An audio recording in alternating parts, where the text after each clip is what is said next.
How's it going, folks? Robbie. Welcome back to the channel. I'm going to do a hill climb build on Forza Horizon 5 today. We've got the Audi RS4 on screen from 2006.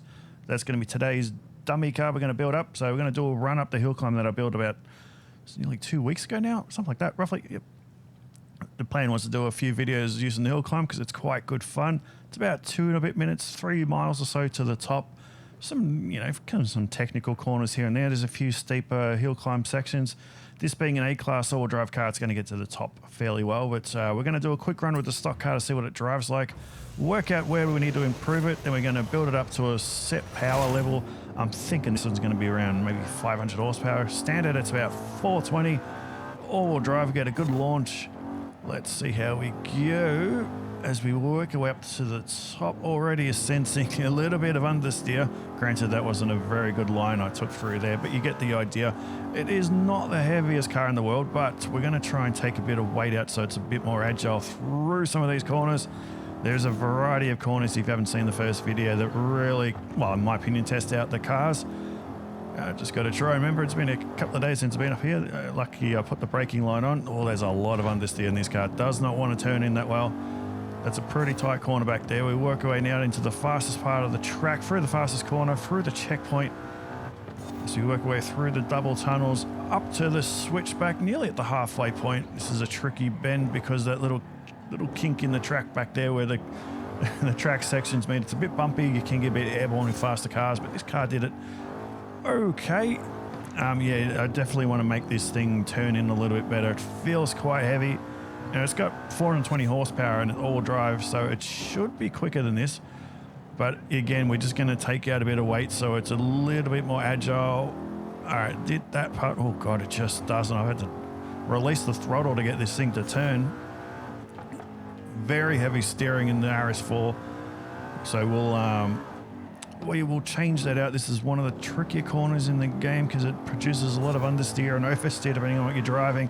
As we work our way back down the mountain in the hill climb, which makes sense, but I like the nice hard braking area on the decline as we turn into this really tight hairpin and then work our way up the steepest part. This is going to be easy for this car. It's got plenty of power. It's not going to shoot up, but we'll get up there. It's not like one of the little D-class cars that it doesn't make it, but that one does. Through the last little chicane and across the line into the pickup. All right, overall it didn't do too bad, but first things noticeable, well, gearbox is essentially, we're going to put in a racing gearbox. We're going to take off a bit of weight, edit the suspension so we can make the thing turn a bit better. All right, give me a moment and I'm going to rebuild it. All right, we have finished, it's done. And naturally, being an mid-2000s Audi, got to do some BTC racing livery, so that's what was slapped on. One of my favorite racing series of the 90s. I love British touring cars. They're just absolutely bonkers, and they're real-life cars, which is really, really cool. So this has now got 500 horsepower. As you can see, it's fully race spec. It's got the headiest spoiler on the back, but we need that, and it's got the splitter on the front. We need that for downforce.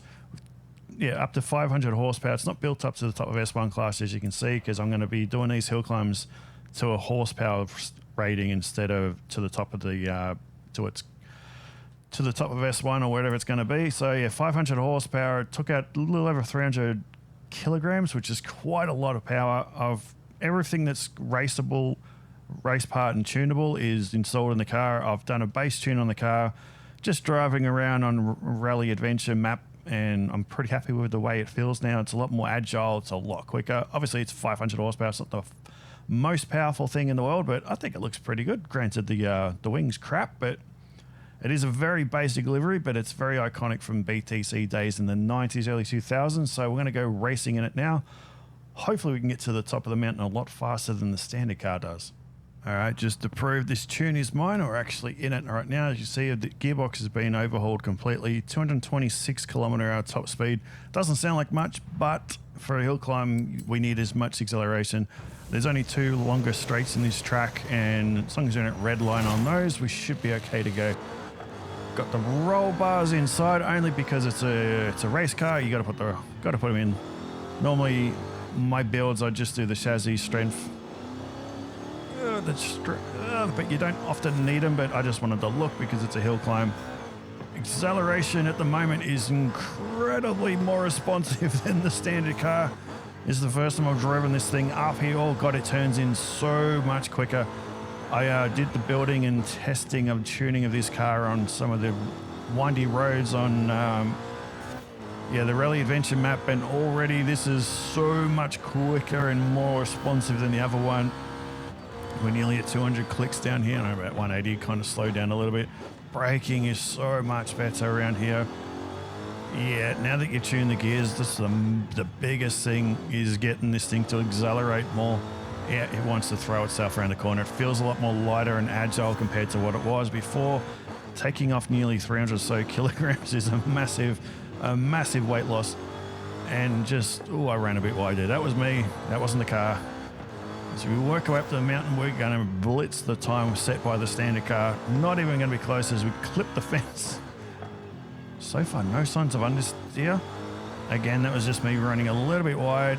So we work out, let's actually get out of the cabin for a little bit.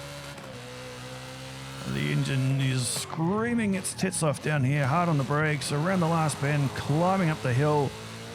Quite steep, this one. I didn't want it too steep. I wanted the cars to actually get to the top, but it's a nice little challenge, and this shoots up it a lot better compared to the standard one as we shoot through there across the line.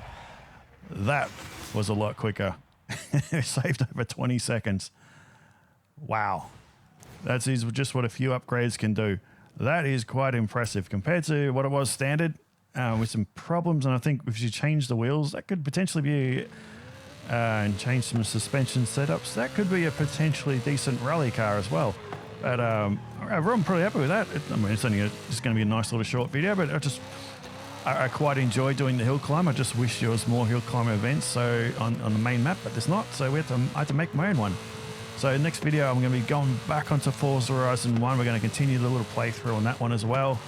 I wish we could have event lab sort of things. We can build races on that map as well, but not meant to be. So yeah, thanks for watching. I'm Rob. That is the Audi RS4. Did a pretty damn good job. 145 up there is that's pretty good with me driving. And that was my first attempt. So I imagine I can shave off a few more seconds when I'm not talking. But until the next time, see you later.